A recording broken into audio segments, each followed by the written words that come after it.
Hi, everybody. It's Otto and me. Really, Otto and I. It's a predicate nominative. But I won't delay any further. I do love grammar. I'm one of the 2% of humanity that likes grammar, and I wish everybody studied it. Otto is doing fine. Thank you for tuning in. Is he out? Yes. He really is, isn't he? Do you know, I've told you, when he sees the camera, the tripod, and the lights, he takes his position. That is no dummy. Anyway, great to be with you. I want to remind you that this month is fundraising month for PragerU. Everything we do is free. There's a reason for that, because people support us. And we're doing very, very important work as there is such an increase in indoctrination rather than education in our schools and in our media.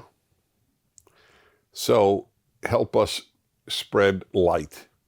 That's what we do, is spread light. We have videos on every subject, including happiness. Life consists of more than politics. In fact, I'm a little annoyed at how much politics I have to think about because that's not what makes me tick. Anyway, please help us out at PragerU.com, and please subscribe to our channel, as it were. Please subscribe to PragerU. Only God knows how long it will be before we are taken down by the very dangerous tech groups who are doing something unprecedented in American history, and that is suppressing free speech. This has never happened in American history. You are living through a dark age, and I am not prone to exaggeration. This is a dark age where when you can't express your opinion in the United States, that's a dark age. All right, I'm going to talk to you about the worst possible subject I could raise for about 41% of you, maybe more. And what triggered this is one of our particularly capable people at PragerU posted my 10 Commandments videos on her Instagram account, right? Your Instagram account, PragerU Instagram account. And it got hits. Everything we post gets a fair amount of hits, but it didn't get a great amount of hits, and she was surprised. I wasn't.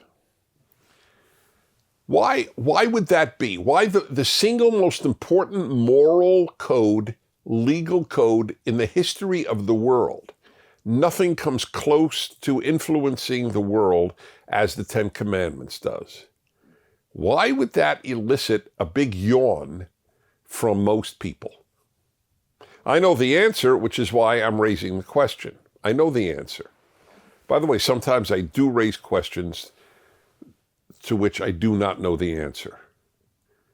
Like, why does one spouse give in to the other on car color?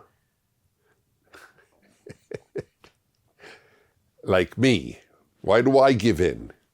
I'm strong.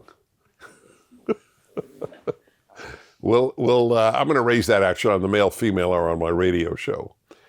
For your edification, it's the second hour of my show every Wednesday called the male-female hour. So why this incredible antagonism to anything religious? It's instinctive in people. They see the 10 Commandments. Had she put up, Dennis Prager talks about the Quran, I might have gotten the same amount of hits. Because people aren't threatened by the Quran. It's just another religion's holy work. But the 10 Commandments, that's Judeo-Christian. And that is something they have literally been brainwashed to find absurd. Not just not relevant, absurd. You believe in that stuff? Do you know the videos at PragerU? I monitor this. I don't know if others do. I'm sure others do, but I know I do. I monitor what types of videos receive the most mockery, not the most hate, not the most objections, the most mockery. And nothing comes close to anything we put up with regard to God or religion. People are taught to mock religion, and the teaching has worked. That is one's immediate instinct. You know, I remember years ago, it's funny that this is coming back. I don't think I've raised this in 20 years.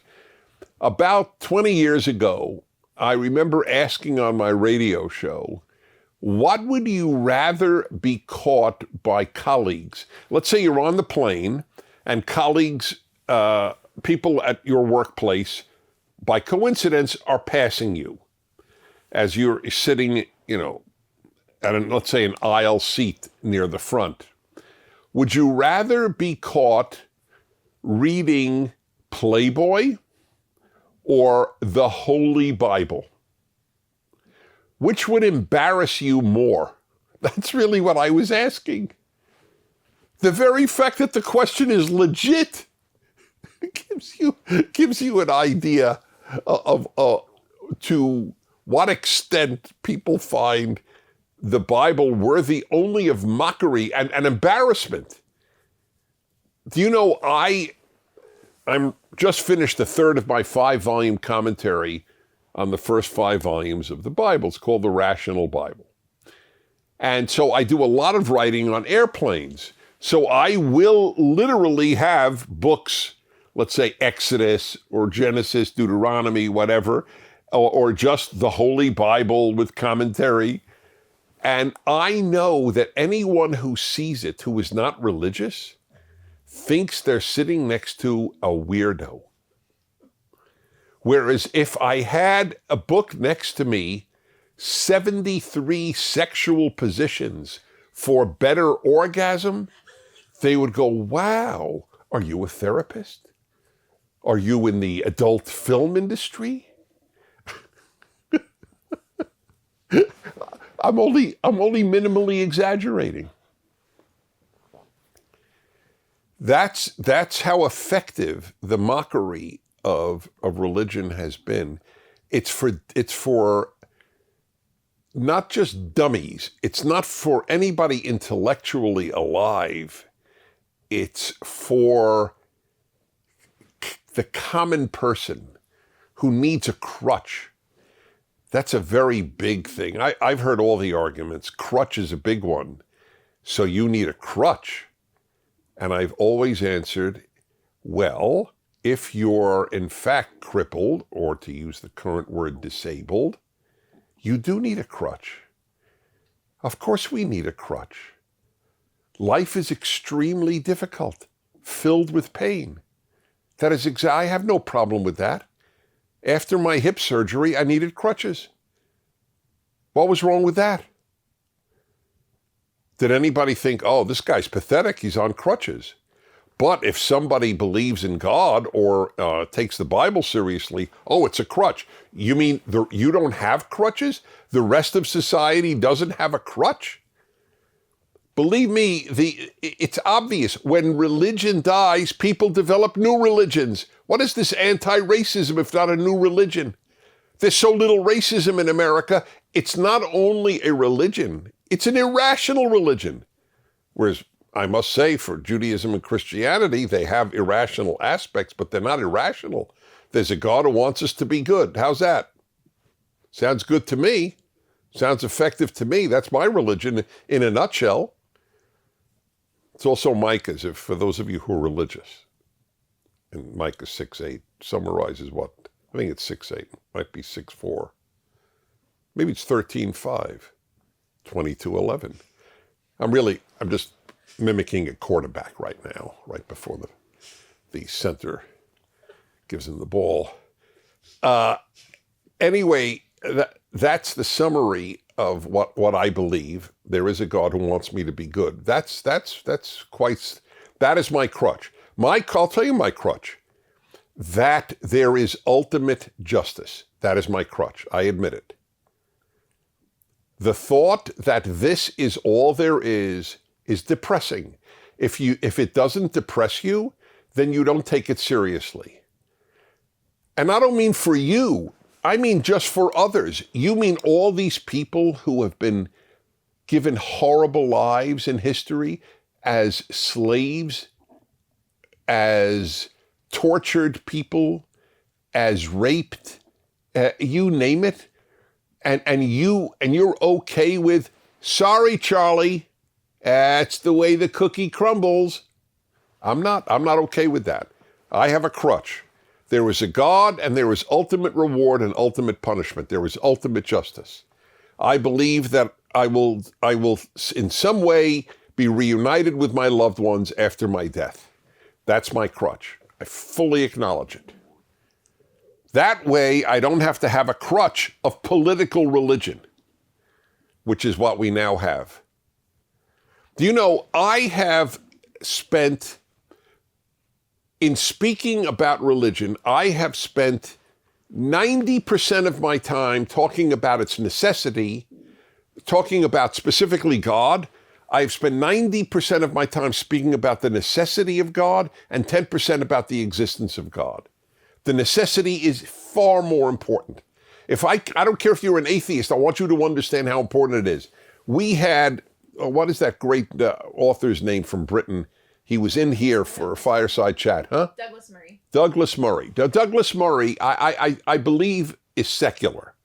I know he's not active Christian or active Jew, so I assume he's not religious. I don't know if he believes in God. They're not the same thing. There are non-religious people who believe in the God of the Bible, just they're not religious. So I don't know specifically, but I know he's secular. He understands better than most religious people the whole, that's his word, the whole, that H-O-L-E, that has been left in Europe with the decline of Christianity.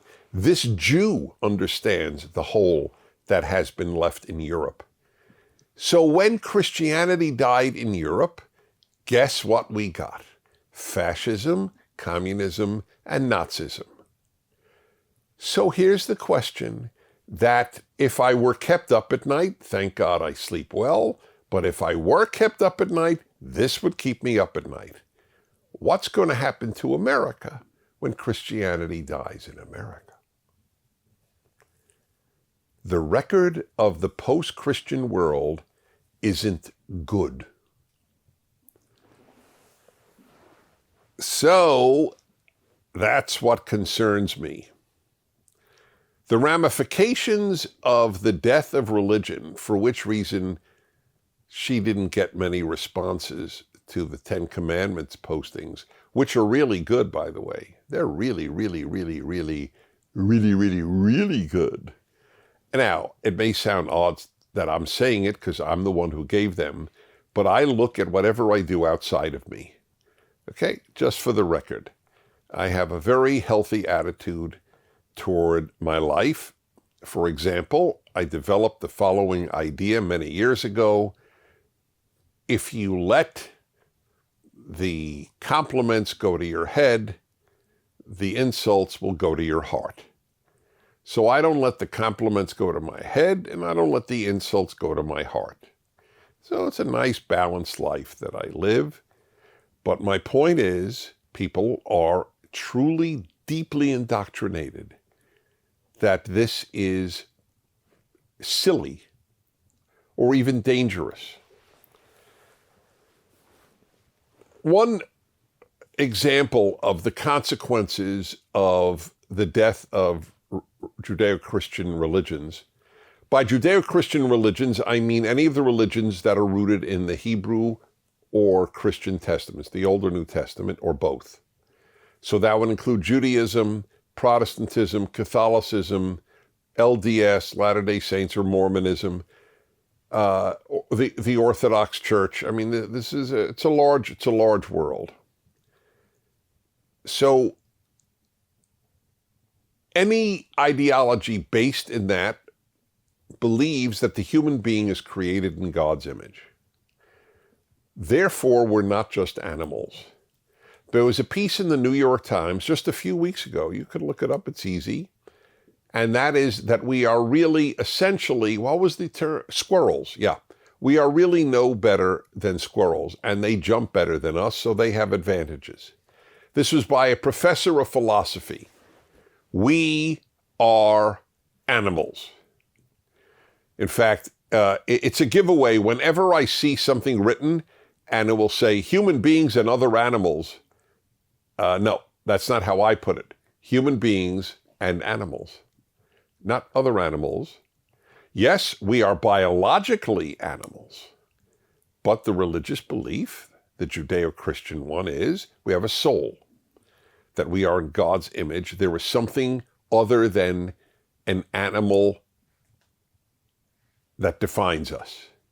Okay? That's a big deal, though. That is a big deal. When I think about what young people in the secular West are taught, let's take America. This is what you're taught. Your past is disgusting. America is a cesspool. Your future is death because of the existential threat of global warming. And you have ultimately no meaning. You're just another animal. Wow, that is so exciting. Thank you, adult generation, for screwing around with me. Right or wrong? Have I in any way exaggerated? That is not what you're told. If you are a young person, of course that's what you're told. I wasn't. I was told that with all of the problems of slavery and the treatment of Native Americans, all of which I was aware of, this country was exceptional. That Washington and Jefferson and Hamilton and Adams, these were glorious human beings with all their flaws. Okay? I was taught that. I was taught to be optimistic about the future. That more and more people were being lifted from poverty thanks to the free market capitalist idea. That in fact, the fossil fuel made everything possible. Hospitals, travel, heat, cold, everything. My future was great. You know what? I remember. I am old enough to remember when nuclear power was declared the great reason for optimism, and they were right. It's a fraud on the part of the environmentalists to only advocate wind and solar. When the cleanest power that works, those two don't work, that works is nuclear power, and it's overwhelmingly safe.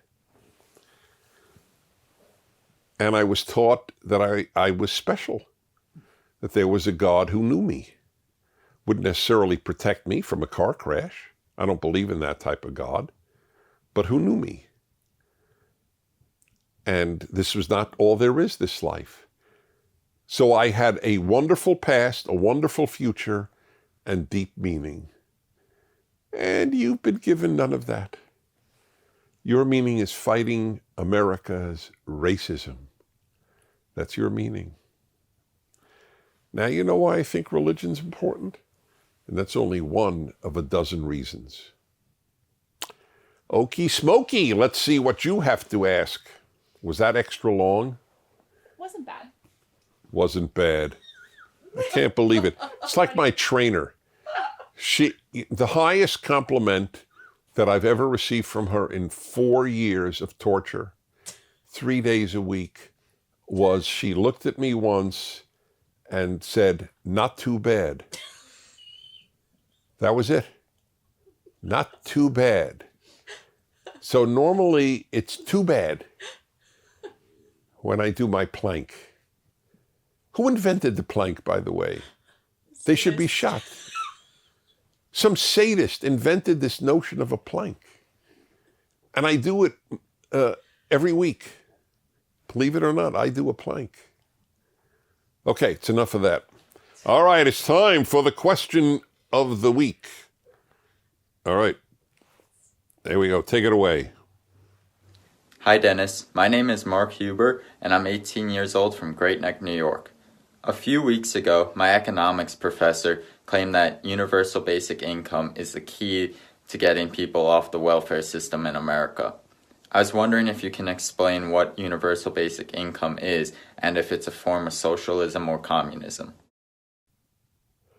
I have to say that if that's what the professor said,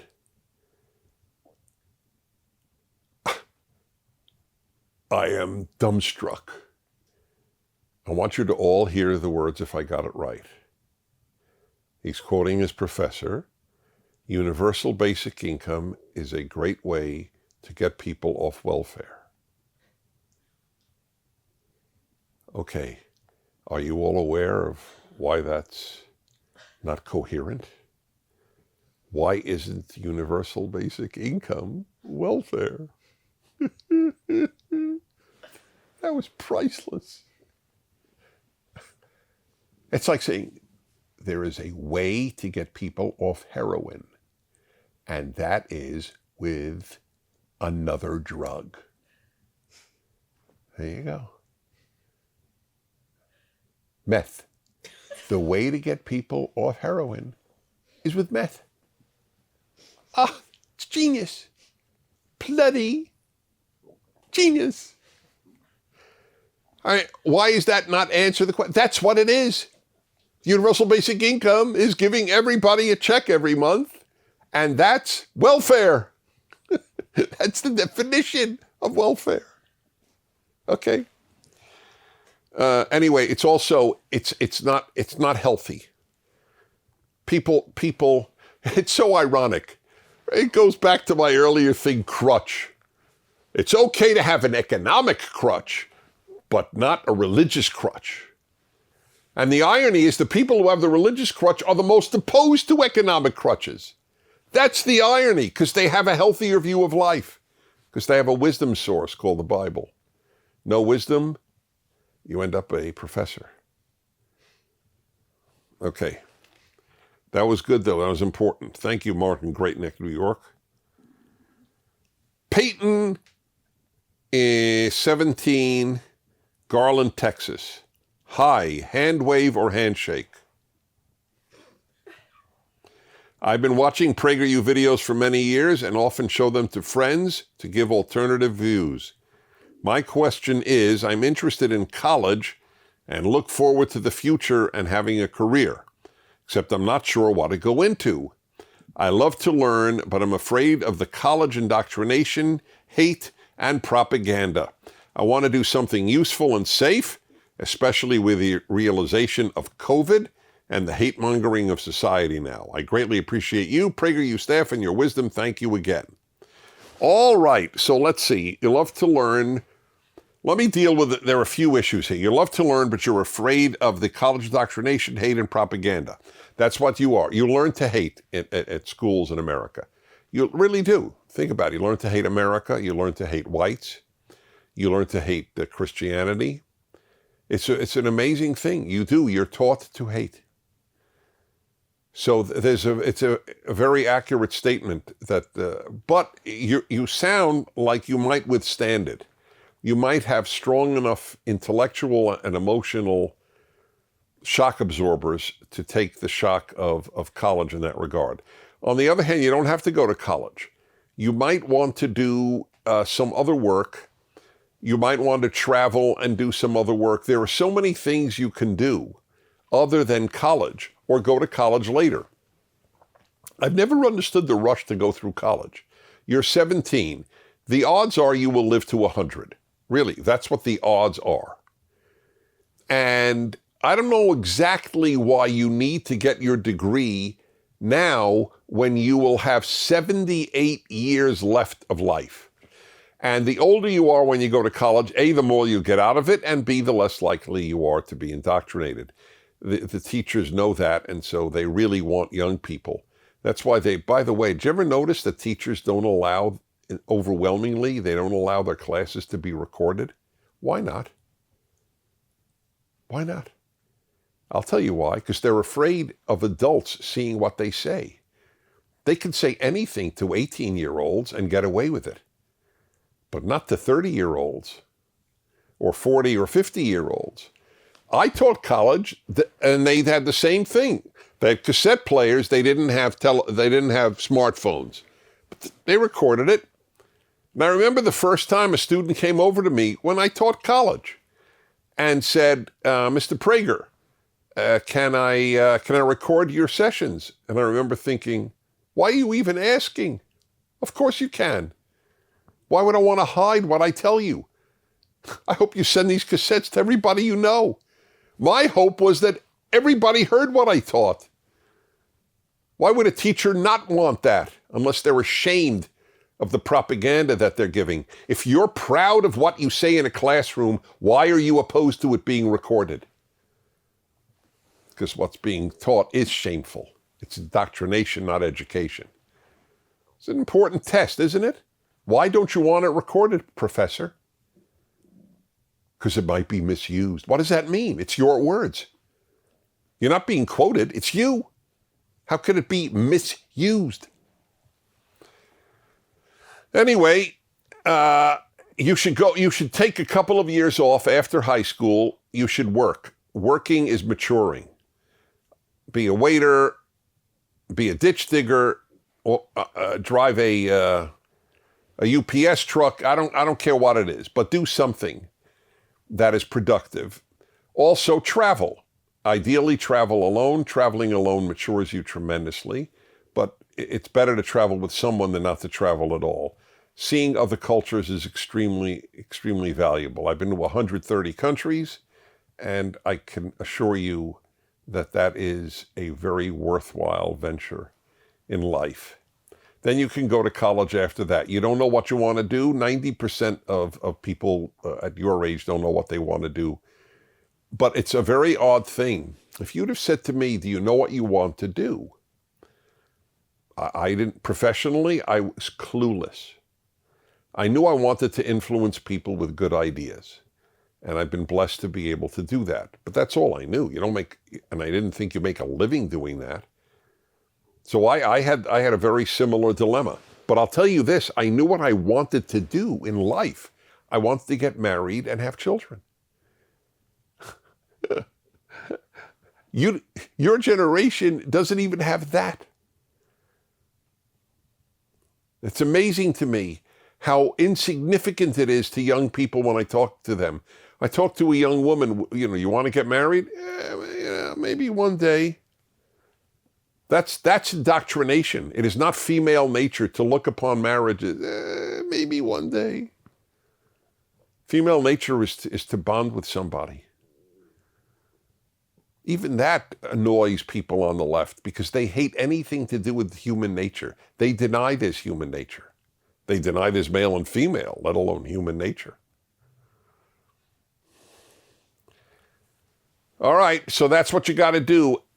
Aim to get married, make a family, figure out how to support them, try 100 different things. You'll never know what you love and what you'll fall into. What's our story time-wise? Megan. 29. 29. Do I hit the button virtually every week? I'm telling you, you are looking at a living timer. That's right. I remember my parents said to me once, what would you like to be when you grow up? And I said, a timer. They had no idea. Anyway, my mother thought I'd be in prison, so that wasn't so bad because timers are not imprisoned. But she did. She really did. It's a very funny thing. My mother believed that if you didn't do homework, you were a criminal. And I never did homework.